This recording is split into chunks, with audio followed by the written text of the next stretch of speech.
मीन राशि। वैशाख महिना तपाईँ मीन राशि हुनुहुने जातकहरूका लागि के छ, कस्तो छ, कसरी अगाडि बढ्दा यहाँलाई राम्रो हुनेछ, यी र यस्तै यावत विषयमा चर्चा गर्छौं। सर्वप्रथम विक्रम सम्वत 2083 सालको हार्दिक मंगलमय शुभकामना व्यक्त गर्दै आजको यस प्रस्तुतिलाई अगाडि बढाउनेछु। विशेष गरेर यो समय यहाँका लागि करियर वाइज केही सकारात्मक र केही कुराहरूमा विशेष ध्यान दिनुपर्ने समय हो। जस्तो कि पारिवारिक सम्बन्ध यस महिनामा राम्रो देखिन्छ। परिवारको सपोर्ट वा एउटा राम्रो बोन्डिङ परिवार प्रति क्रिएट हुने देखिन्छ। यो आफैमा पनि राम्रो हो। बोलीको प्रभाव बढ्नेछ, वर्चस्व बढ्नेछ। दाजुभाइसँगको सम्बन्ध पनि सुधारोन्मुख हुनेछ। कहिलेकाहीँ दाजुभाइका कारणले सपोर्ट हुनेछ वा बिग्रने काम नबन्ने काम पनि इजिली बनेर जानेछ। यी मामिलामा केही सहज छ। यद्यपि यहाँले अलिकति मेसिनरी चिज फलामजन्य वस्तुहरूबाट जोगिनुपर्छ।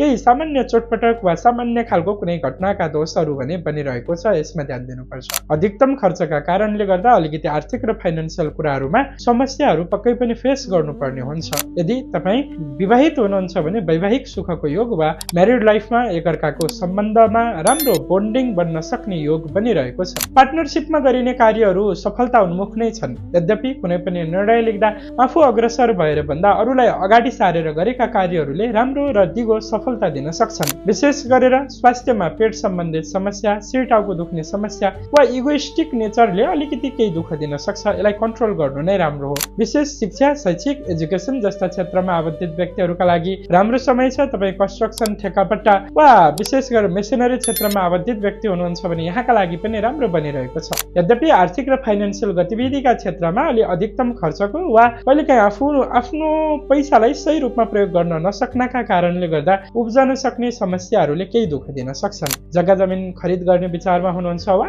भएको सम्पत्तिलाई ठूलो मात्रामा कतै लगानी गर्ने विचारमा हुनुहुन्छ भने यो अवधि वेट गर्नु वा यो अवधिमा नगर्नु नै राम्रो हुन्छ। यद्यपि व्यावसायिक रूपमा गरिने इन्भेस्ट वा लगानी भने राम्रो देखिन्छ। पार्टनरसिपमा गर्न खोजिएका कार्यहरू पनि आफैमा असफल छैनन्, सामान्यतया राम्रो नै छन्। यद्यपि निर्णय र डिसिजन लिँदाखेरि विचार पुर्याउनु पर्ने आधारहरू बन्छ। सामान्यतया यहाँले विशेष गरेर मेसिनरी चिजहरू खरिद गर्दा राम्रो देखिँदैन। बाहिरको लागि तयारी गर्ने विचारमा हुनुहुन्छ, विदेशका लागि प्रोसेस गर्ने विचारमा हुनुहुन्छ भने खासै राम्रो परिणाम दिने छैन। तर विदेशमै रहेर कुनै पिआर वा कुनै डकुमेन्टेसन आदि कुराहरूको लागि प्रोसेसरत हुनुहुन्छ भने तपाईँले केही राम्रो नतिजा र परिणाम यस महिनामा प्राप्त गर्नुहुनेछ भन्दा फरक पर्दैन। विशेष गरेर पैतृक धन आदिको क्षेत्रहरूबाट विशेष राम्रो छ। विशेष यहाँले आफूले कुनै पनि व्यावहारिक कार्यहरू गर्दै हुनुहुन्छ, खर्च गर्नुपर्ने छ आदि कुराहरू छ भने आफूले गर्नुभन्दा अरूको नामबाट गर्नु वा अरूको हातबाट गर्नु विशेष राम्रो हुने देखिन्छ। यस महिनामा यहाँ सामान्यतया मेसिनरी चिजहरूबाट जोगिनु होला। विगतमा अलरेडी तपाईँलाई कुनै सानोतिनो चोटपटकहरू